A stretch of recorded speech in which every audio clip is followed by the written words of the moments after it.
আসসালামু আলাইকুম। আসলাম ছাদের উপরে, কবুতরের পানি খাওয়াবো এখন। পাত্রটা একটু পানি দিয়ে ধুয়ে নিই।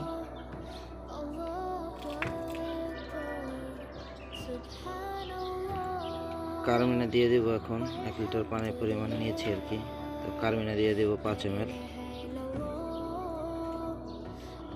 কার্মিনা দিয়ে দিলাম। এখন দিয়ে দেবো স্প্যাট। এখন দিয়ে দিচ্ছি স্প্যাট। এখন দেবো জুবিয়া গোল্ড, এখন দিয়ে দেবো আর কি।